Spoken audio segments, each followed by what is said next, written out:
Welcome to Scanner School. This is session 125. We're talking about spring and fall tasks that you should be doing around your home to make sure that your antenna system is in tip-top condition. And before we start this week's podcast, I want to thank the supporters of Scanner School. So whether you're going to scannerschool.com/support and you're supporting us at a one-time donation by going to PayPal. Maybe you're using our Amazon links before you make a purchase on Amazon. If you're looking for new hardware, you're using our Scanner Master links. Or even if you're using Butel software, before you make that purchase, you go and use our Butel links. And our brand new eBay links if you're looking for used equipment. Your support helps keep the podcast going. I also want to thank those who help support us on Patreon. Now, Patreon is a month-over-month type of sponsorship platform. And there's three different tiers. The first tier for $1 a month, you're just helping to support us. And really, at the Patreon takes theirs, we're only getting pennies on a dollar, to be honest with you. At $3 a month, you're going to get the podcast delivered to you early. You get your own private podcast feed that you can actually get the podcast as soon as it's available. At the $5 level, you not only get the $3 level, but you also get squelchy stickers mailed directly to your home. Because at $5 a month, it really equates to being about $1 a week or $1 per podcast is really what you're giving us. So again, I want to thank my Patreon supporters who are Craig Harper, Dan, Glenn Blum, Glenn Bryden, Guy Lee, Irvin Thibodeau, James Felling, Jeff Block, Jenny Taylor, John Goldenberg, Ken Newberry, Kenneth Fowler, Mark Beebe, Raymond Hill, Ronnie Bach, Sal Marandola, Scott Vorder, Signals Everywhere, Todd Glendy, and William R. Can. Let's start the podcast. Welcome to The Scanner School, a podcast dedicated to the scanner radio hobby. Class is about to begin. Here is your host, Phil Lichtenberger. So welcome to Scanner School. My name is Phil Lichtenberger. My amateur radio call sign is W2LAE, and this podcast is here to teach you everything to know about the scanner radio hobby. Today, we're going to take an inventory of the outside part of our scanner radio setup. Now, this is a list that you can do in both the spring and the fall, which is a perfect time to bring this up right now because we are in the middle part of spring right now in the United States. For those of you who listen to me in Australia and New Zealand and the Southern Hemisphere, you guys are mid-fall, getting ready for winter. So it's a great opportunity to do this list on either side of the spectrum here, right? This is a fall and a spring survey list. The point here is to make sure you go outside and you do these items once a year just to take inventory and keep a mental note of how your setup is. Now, I'm very curious to know what you think of this list and if there's anything that I had missed on this list. Let me know, scannerschool.com/session125, and leave me a comment so I know how I did this list and anything else you want to bring up on this list. So again, I'm recording this today. It's May 3rd, 2020. It's a beautiful spring day here on Long Island. It's about 70 degrees Fahrenheit, which equates to 21 degrees Celsius for all my metric friends out there.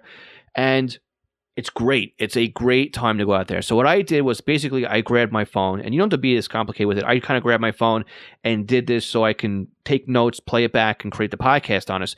But I walked around my property with my voice memo up, and I just gave a visual or dictated what I'm seeing so I can basically tell you guys, what to do. But it's a good way just to save this information. And then when you get back in the house, you can just, write down what you saw or categorize it so that you know what's going on.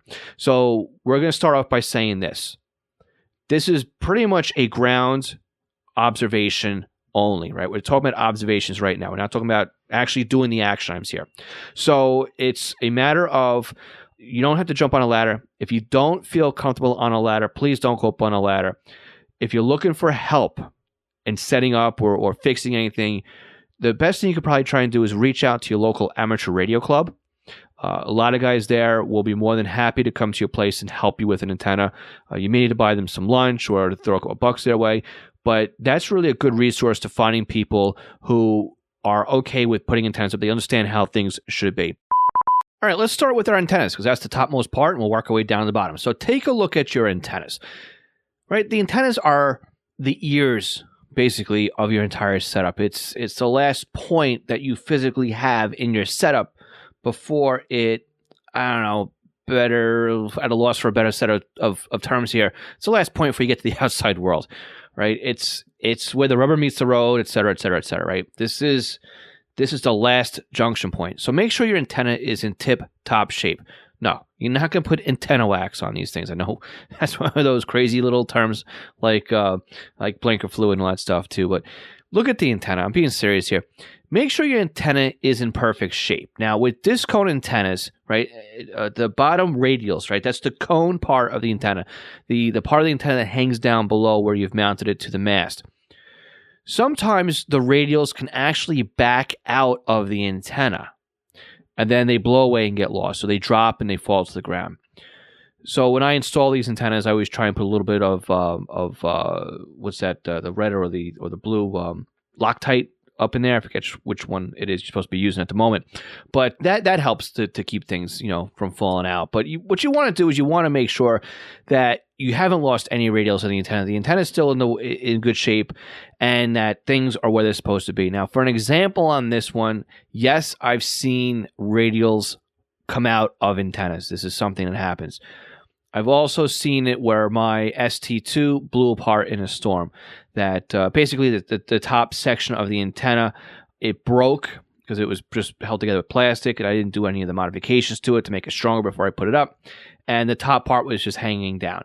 I've actually seen installs that I was a part of where we went looking for the antenna because this company stopped being able to receive anything, and we couldn't find the antenna on the roof. I thought that somebody had actually stolen their antenna and replaced it with a Yagi on their mast, until I realized that both top and bottom parts of the antenna blew apart and all they had was the boom left. So you're going to want to take inventory and make sure that you're not caught off guard.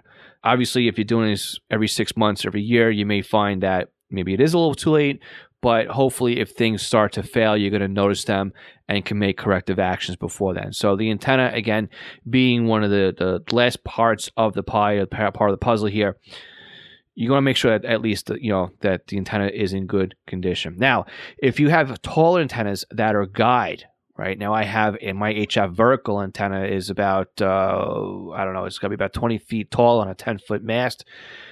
I guide this antenna so it's not whipping around back and forth and making my neighbors nervous.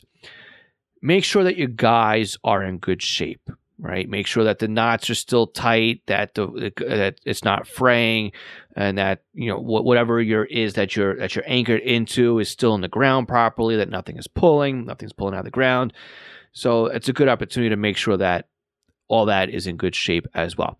If you have overhead antennas, such as inverted V's, or you've got a long random wire antennas between trees or whatever else like that, you want to make sure that that's in good shape here, that your anchor points are still solid, that if you're using pulleys or you're using weights to help with the sway factor of trees, that they're not hung up and everything is looking good on there as well. Maybe you didn't lose your weights or anything else. If you have balance up there too, make sure that if you can get to the balance, that they're good, that they're still solid, that they're not full of water and stuff like that. So the antennas, again, the important part here, because that is basically the end of the road for your system when it comes to your radio. Okay, what are the antennas attached to? The antennas are attached to masts, and masts are attached to brackets. So what you want to do here is while you're giving yourself your visual inspection, now this will be a little bit more difficult if you have something like a disc cone antenna, but I always look at where the U-bolts have connected to the mast, right? I set mine up so that if I'm looking directly at the antenna, looking perpendicular to the place where it's mounted, I should see my U-bolts, right? I should know where things are. It's where I mount things usually. You want to make sure that your mast hasn't twisted in the mounts. And now I have that problem with one of my antennas. I don't know why. We went up there and we strong-armed the brackets and the U-bolts when we installed it. But for whatever reason, I guess because of the vibration of the mast, it kind of started to twist in the mounting brackets. I also have a camera up there too, so I can kind of tell because the camera's now in a different location. But you want to make sure that you go up there, and if you are starting to see a twisted bracket, that you back out the twist. So you twist that mast back to the right plane, I guess is the way to say it. Because as the mast starts to twist left or right, you could be putting extra tension on your coax, which again would cause the coax then to start pulling off the house and falling off and falling down and causing other issues, right? You don't want to put too much strain on your coax, strain on connectors or anything like that. So again, take a visual, make sure that your masts aren't twisted. You also want to make sure, too, that your masts haven't bent in any way. I know some people use cheaper or thinner-walled masts. They go out to the home center, and they go and they buy chain link fence, the top part of the fence, and they put those up, but they find out over time that the masts are starting to bend, or maybe they're going to start to get a kink in it. What you really want is good quality antenna masts. And, just make sure that they're in good shape, that they're not rotting through, they're not rusting through. They shouldn't rust or rot through, but you never know what it is that you actually put up there. And make sure that they're not bent or kinked. Again, if you start to see that they're starting to bend or starting to kink, they're going to fail, and eventually they will be pointed directly at the ground. So you want to make sure that everything is looking good as well. Now, if the mast is on the side of the house and it's mounted to the house, you want to make sure your mounting is nice and strong. An example here, I want to tie in 2 points here between my mast and, my mounting brackets and my guy wires. I have my HF guide to 2 fence posts and also to the lower part of a mast. Well, this is causing a problem with my mast because it is actually starting to put tension on the mounting bracket. And I have these Y-shaped mounts up there. And they have, with, I guess, the whipping part of my HF antenna started to tug on them and actually caused the Ys to deform. So I have a mast now that is listing towards my neighbor's property. So one of the things I have to do this spring is get up there, pull that mast completely down, take the brackets off the house, replace them with better and stronger brackets, and put everything up. And this also might mean I had to relocate that final guy on my HF antenna. So that might mean moving it to the other side of the garage or, screwing into the fascia board on the other side or something completely different. I haven't really figured that one out yet, but we'll take it and see what happens there. But it's an action item. I'm looking at it now going, okay, it's really listing, so I need to go up there and replace that anyway. But again, too, it's a good opportunity now, too, because I want to replace what's up there anyway, so I'll be able to kill a couple birds with one stone on this one. Also, while you're looking at antenna mounts that might be failing, make sure if you get a pair of binoculars like that, or you can use them on your phone, make sure that all the lag bolts have their heads on there, that they look like the actual mounting points themselves haven't failed, that it's just the brackets that are warping, or again, too, it could just be your masts that are bending. In my case, I know it's the brackets have gotten weak and have actually torqued out of place, basically, from the leverage that is on the mast. So again, that could be a problem. Also, take a look at your chimney brackets if that's the way you're going too, because a lot of the chimney brackets they go in the corner of the chimney and then they strap around the chimney. Eventually, those could fail over time as well. That happened one year at my parents' house after a big storm. We had a CB antenna. I forget, it was a Shakespeare or something or other that was up on the roof, and it was like a 10-foot bottom coil, then an 8-foot whip that was on top of it. So there was a lot of tension on that one, and eventually it just gave way. So we had to go up there and cut that one down after the storm. But again, these things can happen. Keep your eyeballs on your mast mounts. Again, the brackets should be strong. They should be good, but they will fail probably over time as well. Again, if you have things mounted to a vent pipe, make sure that they're not slipping down, that the mast isn't digging into your shingles or anything else. It should be elevated off the top of the roof, and that things have plenty of room underneath the mast as well. So it's a good opportunity to put some eyeballs on the antennas and the masts and their mounting system to make sure that things are strong, in order, and aren't starting to prematurely fail. All right, on the other side of this break, we're going to wrap this up with the other couple things that we should be looking at while we're outside surveying our antenna system. This session of Scanner School is sponsored by East Coast Pagers. Now, East Coast Pagers is one of my online companies, and we are a Unication, Apollo, and Swiss phone dealers serving the North American market. Now, if you're looking for a personal use pager or one for your department, we can get you a quote at the very best prices. So why does a company like East Coast Pagers support Scanner School? I think that every scanner reader user should at least put one pager in their collection of radios. The reason why is very simple. It frees up your scanner to just do scanning, and then you have one radio that's dedicated to your local fire activity. Now with a pager, you can have voice storage. You can do tone outs. You can keep it silent. You can go back the next day and listen to what you've missed overnight. It's more than you can do with an out-of-the-box scanner. And with today's pagers having multiple frequencies and even having multiple channels in a scan list, like the Unication G1 can do 8 channels in a scan list. It has 64 memory channels, and out of the box, it comes with 11 minutes of stored voice and a desktop charger. The G2s to G5s, they do P25 Phase 1 and Phase 2 in simulcast environments with stored voice, paging on conventional and P25. Oh, and they're upgradable too to DMR Type 1 and Type 2. They are more rugged than today's consumer-based scanners. And with a pager like a Swissphone S-Quad, you won't even realize you're wearing one. It'll help keep you informed as to what's going on in your neighborhood. So again, eastcoastpagers.com or contact me directly, phil@eastcoastpagers.com. Do you have a new scanner? You're having problems understanding how it works? Maybe you're new to the entire Home Patrol database of programming and you can't figure out Sentinel. Did you get a new SDR and you're trying to figure out how to install it? Or you want to learn how to use Unitrunker, DSD Plus, maybe set up a PieAware, or even just make some changes and you don't understand how the system and the equipment works? The podcast might be great for you, but maybe you need a little bit more of one-on-one help with setting something up. I'm available to do just that with you with our private tutoring sessions.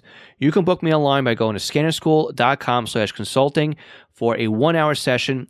And it's great because we can actually share computer screens remotely and I can guide you through step by step as if I was sitting right next to you. So again, book me for an hour at scannerschool.com/consulting for your scanner radio one-on-one tutoring session. National Communications Magazine is your personal library of scanner, CB, GMRS, FRS, MURS, and two-way radio articles written by the best minds in the business over the past 3 decades. Your NatCom personal online access account allows you to download the newest issues of America's Hobby Radio magazine, as well as back issues too. So visit natcommag.com to download your free sample issues and sign up today. That's natcommag.com for National Communications Magazine. Okay, so we've gone from the antenna to the mast to the mounting brackets. Well, then how do we get in the house? Obviously, we use coax. So let's look at our coax and make sure that this piece of the puzzle is all good. Again, outdoor quality coax shouldn't fail for UV. You shouldn't see the jackets coming off of it. The jacket should be in solid in place at all places. But look at the entire run from where it goes from the antenna, from the last point you can see it, all the way that it goes in the house. You want to make sure you have no nicks in the jacket, okay? Landscapers that might get too close to the house might whip it, right? That could be a problem. If you've somehow run the coax through the grass, make sure you didn't run over the lawnmower, right? You want to make sure that your shielding is in place. Make sure the dressing, the coax dressing, hasn't failed you. Right? You should be using some good UV black quality zip ties if you're going to zip tie them to the mast. Electrical tape is good, but eventually electrical tape is not waterproof, right? The rain's going to get in there. It's going to eat up the glue and the gum, that the actual tape part of things. And you're going to want to make sure that you have some physical thing on there holding the antenna to the mast. You don't want, the coax to the mast. You don't want this coax whipping around and smacking into the mast. Eventually, over time, it could deform the coax, could weaken the coax. You want to make sure that your coax is properly dressed and secure through the mast down the side of your house, whether it follows down the path of the chimney. Make sure that it is tacked somehow to the house, again, so it's not smacking into the house. I've used these clips that go underneath my vinyl siding and use zip ties on there. Again, you can use, I guess they're called C-clamps, that go around the coax and then have a tab so you can screw it into the side or nail it into the side of the house. Right? You don't really want to be screwing through your coax. It's kind of to defeat the purpose of it, but you want to make sure you at least have some way of securing the coax to the house. The full run, too. Not only going down vertically, but horizontally where you want to go to, right? You want to make sure that coax is elevated off the ground.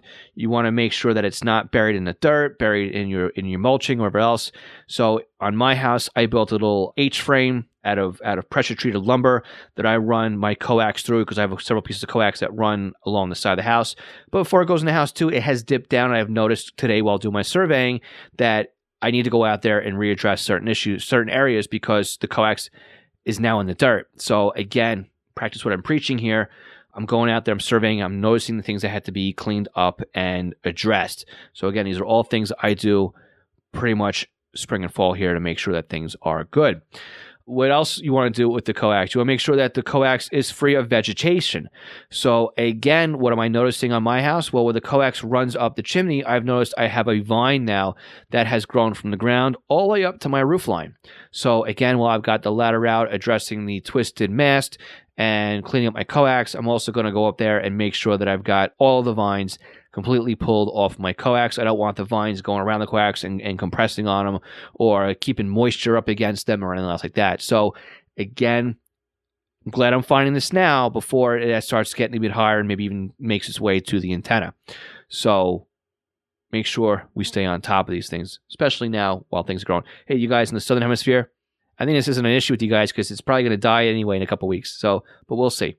The next thing you want to do, though, make sure your coax is watertight still, right? Look at every junction point. Obviously, you're not most likely going to be able to see where the coax meets up with the antenna. Usually, that's done through the bottom of the mast or off to the side. But again, if you can see it, make sure that whatever form you've used to weather tight that seal still looks like it's in good shape, right? Normally, what I do is I get this antenna putty, or it's like a tar, but it's more of a putty. And I usually tape up my connector, then put this tar over it, and then tape it up again, so that not only when I take the tar off, it's not all gunked up in the connector, but I put the electrical tape around that too, just to kind of keep things neat and in order. But you want to make sure that any other point you have it, like before it goes in the house, if you've got lightning arresters, right, that they're all taped up and good, so no water is getting there as well. But the other thing you want to make sure too is when it enters the house, right? You want to make sure that that point of the system is clean and dry and that you don't have any holes or issues there as well. So if you brought the coax in through, just straight through in, you want to make sure that you've got silicone around the opening, that the silicone hasn't peeled away. You don't want to have any openings in there so rodents can get in there or water can get in there. You want to make sure that area there stays nice and clean. What I've done at my house is I've actually put access boxes where my coax comes in the house. I can lift those up and I can change out the coax if I want to, gives you more room to work around with. Some people have bigger boxes because they have a lot more coax coming into one set location. And again, you'll make sure that those areas are nice and clean, that you have the weep holes are free of debris so that the water or moisture can come out of there. You want to make sure that nothing has nested in there, no rodents, no insects have taken the shelter basically you've provided there and are now calling it home. So again, you want to make sure that that is in good condition and sealed up very well as well. All right, let's move on to grounding. Now, grounding is something that we've talked about in the past and is a very important thing to have here too. So not every antenna requires grounding, but you should at least ground the mast if you can. You want to make sure that the ground wire is still there. Again, not slapping against the house, that it's a straight as possible run, right? Lightning wants to take the path of least resistance. So don't be bending your ground wire, run it straight down, make sure it goes right to your grounding rod. And you want to make sure that your ground wire is still physically attached to the ground rod. You want to make sure that nothing has frayed, come apart, or gotten weak down there as well. Remember, landscapers can come by wherever it is with their edgers or their weed whackers, and over time could cause problems if they kind of hit or nick that over time as well. So again, you want to make sure that your grounding system is in place. Again, we've talked about when we check the coax, we check where our lightning arresters are. Again, you'll make sure your lightning arresters are still watertight and that their grounding systems are intact, right? You want to make sure that the plugs or the grounding lug on your lightning arrestor, if it's outside the home, is still attached to the grounding point as well.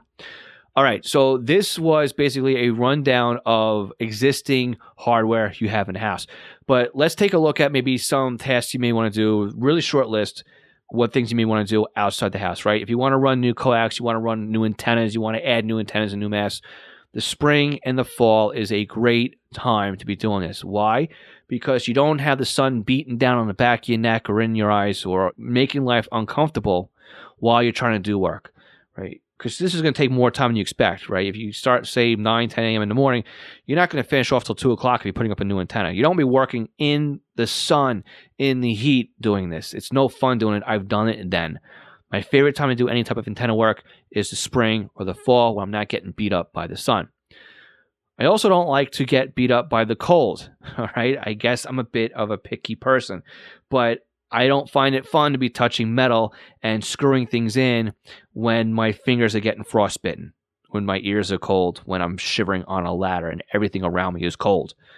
This is why I enjoy spring and summer as a great time to be doing this kind of work. So with that said, let me know how I did. You can leave me feedback as a comment on our website, scannerschool.com/session125. Also, don't forget to join us on our weekly ZelloNet. It's a great opportunity for you to ask me questions and talk also with your fellow Scanner Radio students. Net runs every Tuesday except the first Tuesday of the month. It's about an hour long, and it's a great time for everybody who comes in and asks questions, shares information, and we do a lot of sharing of information and stuff on there as well. So again, you can join this net, get information on it by going to scannerschool.com/Zello. That's like hello, but with a Z or a Z, depending where you are. Again, scannerschool.com/Zello. Now again, Scanner School's copyright 2020, Monitor Long Island Inc. My name is Phil Lichtenberger, and this, again, is Scanner School, where we teach you everything you know about the Scanner Radio hobby. We'll catch you all again next week. Thank you so much again for listening. Bye-bye.